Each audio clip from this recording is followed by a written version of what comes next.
नमस्कार मित्रांनो, आज वॅक्सिनेशन दिवस आहे आपला। सगळ्यात आधी सगळ्यांना नमस्कार। तुमचं माझ्या यूट्यूब चॅनलवर नॅचरल बेस्ट पोल्ट्री फार्म या यूट्यूब चॅनलवर खूप खूप स्वागत। आज आपल्या पोल्ट्री फार्मवर वॅक्सिनेशनचा प्रोग्राम सुरू करत आहे। त्यासाठी आज आपण हा व्हिडिओ बनवत आहे। सगळ्यांना खूप माहिती भेटणार या व्हिडिओ मार्फत। आता सध्या तुम्हाला माहीत असेल की आता उन्हाळा सुरू होत आहे आणि उन्हाळ्यामध्ये आपल्या ज्या पक्ष्यांना आहे खूप सारे बिमाऱ्या होत असतात। त्यामुळे उन्हाळ्यामध्ये वॅक्सिनेशन करणं खूप गरजेचं असते। तर वॅक्सिनचा सगळ्यात महत्त्वाचा पहिला पार्ट म्हणजे ही वॅक्सिन, ज्याला आपण तुम्हाला खोलून दाखवतो बघा, 1 मिनिट। ही लसोटा वॅक्सिन आहे। याला आपण अशा प्रकारे बर्फमध्ये पॅक करून आणलेलं आहे, जेणेकरून त्याचे जे वॅक्सिन म्हणजे काही नसते, एक प्रकार जंतू असते जे आपल्या पक्ष्यांच्या शरीरात जाऊन त्यांची इम्युनिटी पॉवर वाढवते। तर याला अशा प्रकारे छान अशा बर्फच्या याच्यामध्ये पॅक करून आणावं लागते, जेणेकरून यातला जो काही जंतू आहे हा मरण नाही पावला पाहिजे। त्यासाठी याला अशा प्रकारे पॅक केले। आणि यात हे जे वॉटर आहे, या वॉटरमध्ये आपल्याला हे वॅक्सिन टाकायची आहे आणि ते मिक्स करून त्यानंतर आपण वॅक्सिनेशन करूया। तर वॅक्सिन करण्यात सगळ्यात महत्त्वाचं म्हणजे नवीन एक इंजेक्शन घ्यावं लागतं, जेणेकरून कुठलंही जंत त्या इंजेक्शनला ऑलरेडी नसलं पाहिजे, असं नवीन एक इंजेक्शन घ्यायचं। आणि त्यानंतर आपण हे निडल आहे ह्या योग्यरित्या काढूया, ठीक आहे। हे आपलं पाहिजे। आता याला आपल्याला फोडावं लागेल।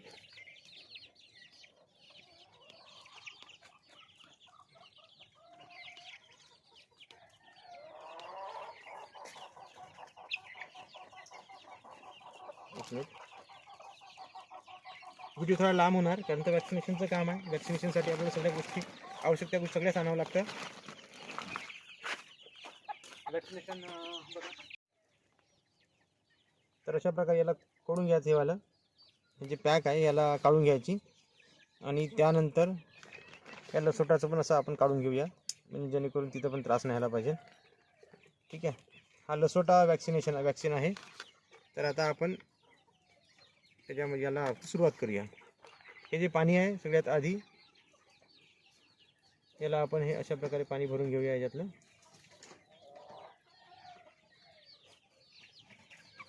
बघा, सोपं आहे, खूप कठीण नाही आहे वॅक्सिनेशन करणं। म्हणजे फक्त तुम्हाला माहिती असणं खूप गरजेचं आहे की वॅक्सिनेशन कसं करायचं, ओके।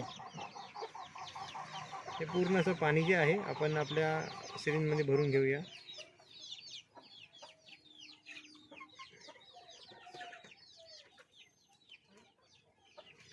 ठीक आहे, आलं सगळं।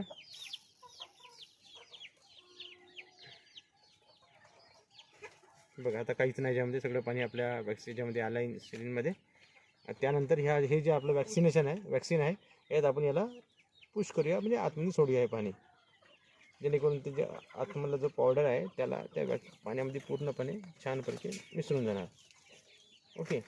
तर आता गेला आहे पूर्ण, बघूया आपण सोडलं अशा प्रकारे ते वॅक्सिनेशनचं पाणी बनते, ठीक आहे। आता त्याला आपण थोडंसं शेक करूया, हलवून घेऊया, ओके, जेणेकरून ते पूर्ण जे पाणी आहे हे सगळं त्या याच्यात गेलं।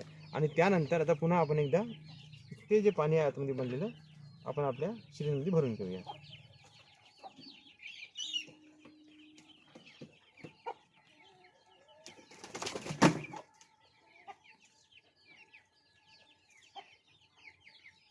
बघा, अशा प्रकारे वॅक्सिनेशन करावं लागतं।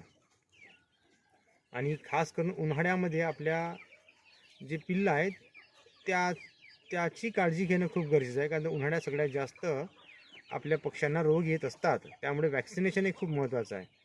आणि वॅक्सिनेशन घ्यायच्या अगोदर पण काही गोष्टी करावं लागतं, जसं जंताचं औषध देऊन जंत मारणे, त्यानंतर सोबतच त्यांना कुठलाही रोग नाही आहे ते चेक करणे, रोग असेल तर त्याला प्रॉपर ट्रीटमेंट करून त्याला ते रोगातून मुक्त करणे, अशा प्रकारे बरेचसे गोष्टी आहेत ते करावं लागतं। तर सध्या आपण वॅक्सिनेशन बघूया।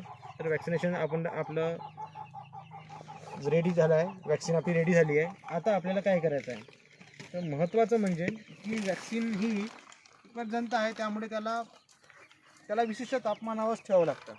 त्यामुळे आपण काय करूया, याच्यामध्ये थोडंसं थंड पाणी मिक्स घेऊया. थंड पाणी घेतल्यामुळे काय होतं की जेणेकरून आपलं ज्या हे बघा आम्ही थंड कूल्ड पाणी केलेलं आहे एकदम थंड. जे थंड पाण्यामुळे आपली जे वॅक्सिनातले जे काही जंत आहे ते मरणार नाही आणि आपलं वॅक्सिन प्रॉपर होणार. त्यामुळे आपण थंड पाणी घेऊया. थंड पाणी खूप नको, कारण तर आता सर्दी आणि उन्हाळ्याचे म्हणजे दिवस आहे, म्हणजे सुरुवात आहे. त्यामुळे खूप थंड पाणी न घेता थोडंसं आपण कमी घेऊ, जेणेकरून आपलं टेम्परेचर आहे मेंटेन झालं पाहिजे. ठीक आहे मित्रांनो. आता आपण ठीक आहे, आपण बर्फाचं पाणी आहे, बर्फ आहे त्यामध्ये आतमध्ये थोडंसं. तर आता याच्यामध्ये हे बघा खूप थंड झालं पाणी आहे. याच्यामध्ये आपण आपलं जे घरचं साधं पाणी आहे हे आपण मिक्स करूया. हे स्वच्छ पाणी आहे, साधं स्वच्छ पाणी हे मिक्स केलं या असं प्रॉपर आपण असं मिक्स करूया. बघा टेम्परेचर छान आहे आणि आपलं वॅक्सिनेशन नक्कीच सक्सेसफुल होणार. आता आपण एक काम करूया, हे जे वॅक्सिन आहे हे आपण याच्यामध्ये मिक्स करूया. ठीक आहे मित्रांनो. आता हे आपले वॅक्सिन 100 पिल्लांचं आहे. ओके, ते वॅक्सिनेशन आपण मिक्स केलं आहे पूर्णपणे. आता ही वॅक्सिनेशनचं पाणी जे आहे आपण आपल्या पिल्लांना देऊया. वॅक्सिन करते वेळेला सगळ्यात महत्त्वाचं म्हणजे आपलं भांडं जे असते हे स्वच्छ असलं पाहिजे. याला आपण निर्जंतुकीकरण केलं पाहिजे. त्यासाठी आपण कालच त्याला स्वच्छ साफ करून आणलं आहे वॅक्सिनेशनसाठी. हे बघा पूर्ण स्वच्छ भांडं पण तुम्हाला दिसेल पूर्ण क्लीन. हे बघा पूर्ण स्वच्छ केलं आहे, जेणेकरून कुठलाही जंतू या भांड्यावर नसला पाहिजे. आता हे पाणी आपण भांड्याचं पाणी एक सावलीच्या ठिकाणी, म्हणजे जिथे खूप जास्त ऊन पडणार नाही अशा ठिकाणी आपण ठेवूया. ठीक आहे मित्रांनो. तर आपल्या कोंबड्याचा पूर्ण चारा झाला आहे खाऊन. आता आपल्याला वॅक्सिनेशनचं पाणी ठेवायचं आहे, जेणेकरून आपलं पूर्ण जे कोंबड्या आहे ह्या वॅक्सिनेशनचं पाणी संपूर्ण जितकं तितकं पिऊ द्यायचं पाणी. काही होत नाही पाणी पिल्यामुळे, छान वॅक्सिनेशन होईल. बघा हळूहळू जेवढे कोंबड्या आहे त्या पाणी प्यायला लागल्या, एक एक येणार पूर्ण आणि सगळे पाणी पिणार.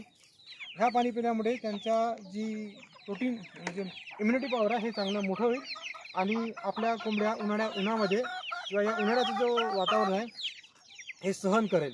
हे आपलं वॅक्सिनेशन आहे. धन्यवाद मित्रांनो. माझा हा व्हिडिओ बघून आपल्या चॅनलला लाईक करा आणि शेअर करा. थँक्यू. नमस्कार मित्रांनो, धन्यवाद. हा व्हिडिओ जर आवडला असेल तर लाईक करा आणि शेअर पण करा. धन्यवाद.